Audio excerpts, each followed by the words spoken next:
Innal hamdalillah nahmaduhu wa nasta'inuhu wa nastaghfiruh wa na'udzu billahi min syururi anfusina wa min sayyiati a'malina may yahdihillahu fala mudhillalah wa may yudlil fala hadiyalah wa asyhadu an la ilaha illallah wahdahu la syarikalah wa asyhadu anna Muhammadan abduhu wa rasuluhu la nabiyya ba'dah. Ya ayyuhalladzina amanu taqullaha haqqa tuqatih wa la tamutunna illa wa antum muslimun. Ya ayyuhan nasu taqur rabbakumul ladzi khalaqakum min nafsin wahidah wa khalaqa minha zawjaha wa batha minhuma rijalan katsiran wa nisaa wattaqullaha alladzi tasaaluna bihi wal arham innallaha kana 'alaikum raqiba.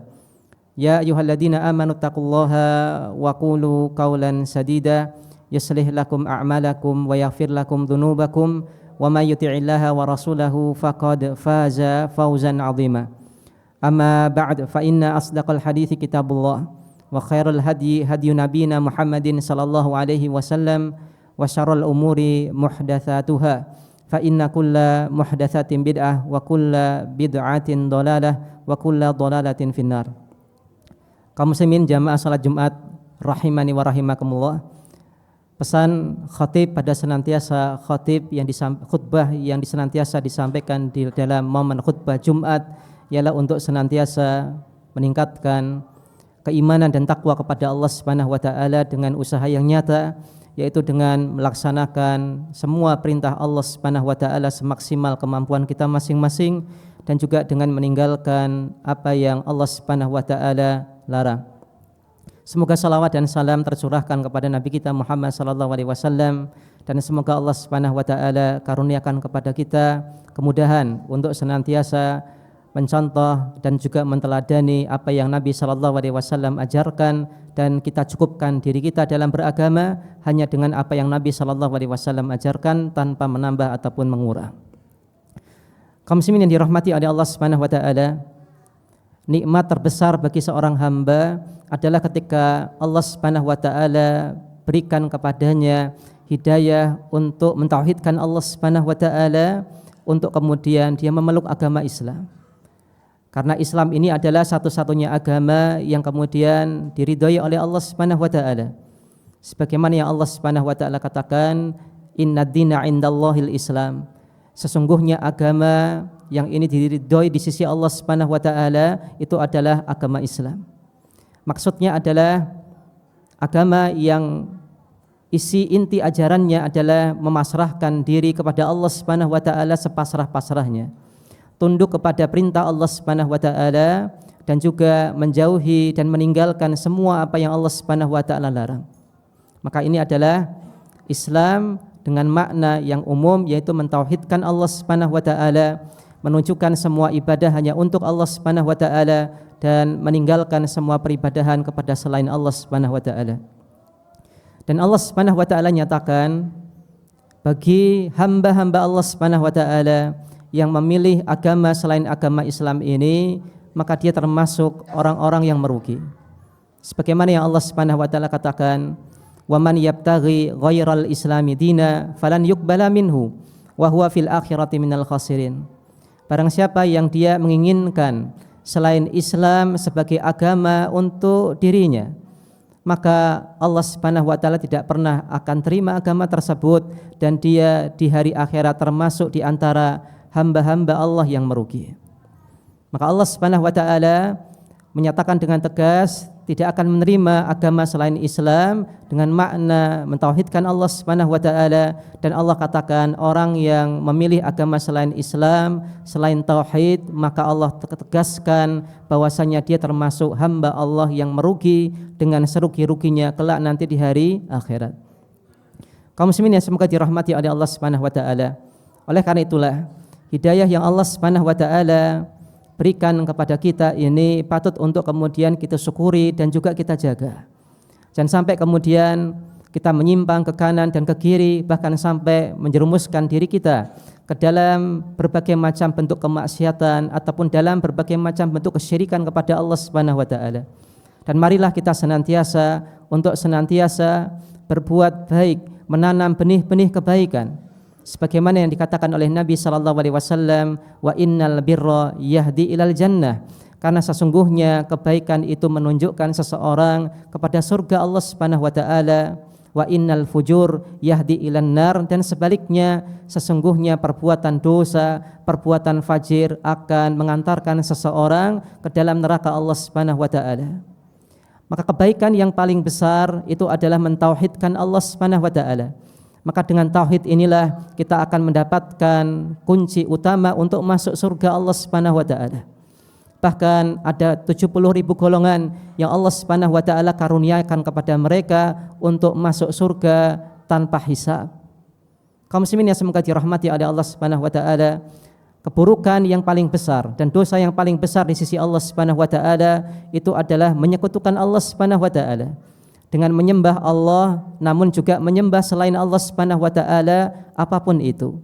Entah menyembah malaikat, entah menyembah para nabi dan rasul, ataupun makhluk-makhluk Allah Subhanahu wa taala yang lebih rendah daripada mereka, maka ini adalah bentuk kesyirikan, dan Allah Subhanahu wa taala tidak akan ampuni dosa kesyirikan ketika seorang hamba meninggal dalam keadaan masih membawa dosa kesyirikan tersebut.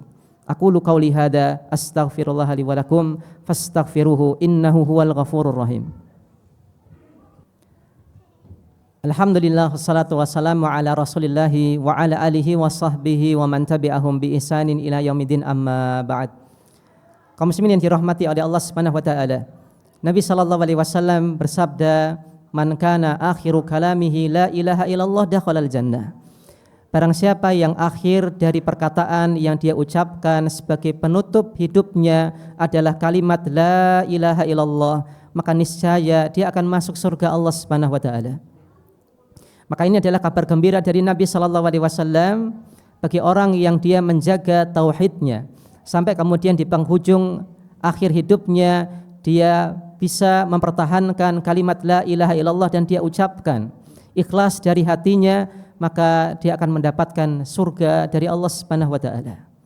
Namun tentunya kaum muslimin yang dirahmati oleh Allah Subhanahu wa taala, ucapan la ilaha illallah di penghujung akhir hidup seseorang itu bukan karena dia hafal kalimat la ilaha illallah, ataupun mungkin dia berlatih untuk mengucapkan la ilaha illallah beribu-ribu kali.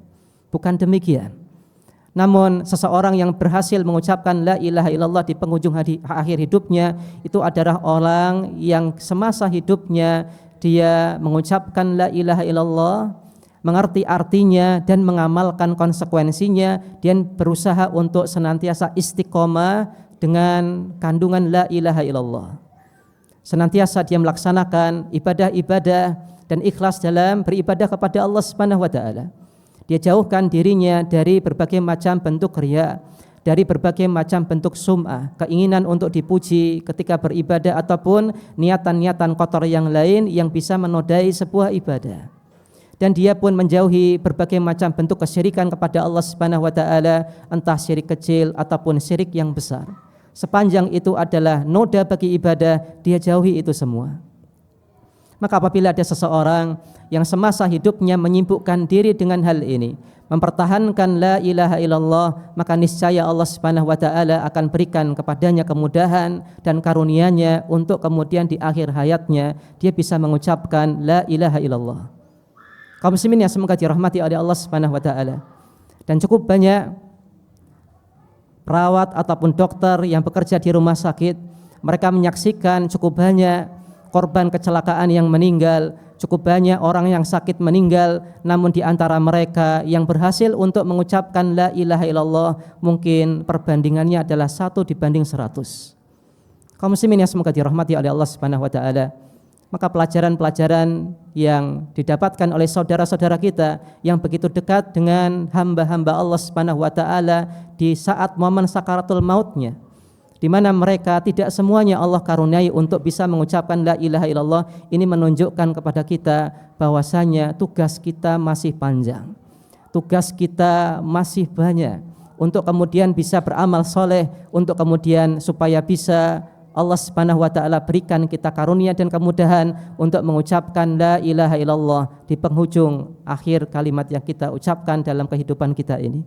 Semoga Allah Subhanahu wa taala jadikan kita hamba-hambanya yang senantiasa mentauhidkan Allah Subhanahu wa taala, istiqomah di atas tauhid, dan juga supaya Allah Subhanahu wa taala semoga mengkaruniakan kepada kita kecintaannya, keridhoannya, dan juga menjadi hamba Allah yang Allah Subhanahu wa taala masukkan ke dalam surga. Amin. Allahumma salli ala Muhammad wa ala ali Muhammad kama sallaita ala Ibrahim wa ala ali Ibrahim innaka Hamidum Majid. Wa barik ala Muhammad wa ala ali Muhammad kama barakta ala Ibrahim wa ala ali Ibrahim innaka Hamidum Majid.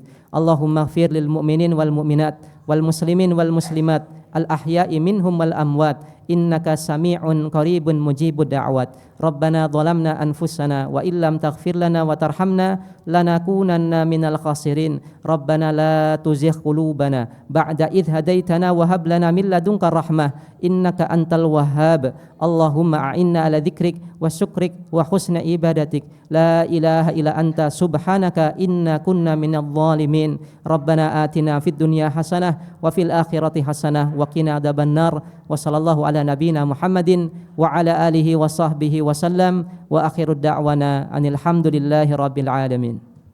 Tahukah Anda, ada 3 amalan yang pahalanya tidak akan terputus setelah kita meninggal? Sedekah jariah, ilmu yang bermanfaat, dan doa anak soleh. Salah satu bentuk dari sedekah jariah ialah wakaf untuk masjid atau lahan dakwah. Alhamdulillah, Masjid Pogung Dalangan kembali membuka kesempatan bagi siapa saja yang ingin berwakaf, bersama membebaskan lahan untuk perluasan masjid dan pengembangan sarana dakwah dengan target dana wakaf sebesar 10 miliar rupiah. Pembebasan lahan rencananya akan digunakan untuk perluasan Masjid Pogung Dalangan dan pengembangan sarana dakwah seperti Gedung Mahad dan Madin, Rumah Asatidzah, Studio MPD TV, serta Mualaf Center. Insya Allah, target kebutuhan akan berkembang menyesuaikan kesepakatan dengan pemilik lahan. Semoga Allah mudahkan. Mari bergabung bersama kami dan raih pahala jariah, baik atas nama diri sendiri maupun orang-orang yang kita cintai. Penyaluran dana wakaf dapat dilakukan melalui rekening wakaf berikut: 888 786 0004 atas nama Masjid Pogung Dalangan, atau scan secara langsung kode kris berikut. Untuk konfirmasi dan info lebih lanjut, silakan menghubungi kontak person kami.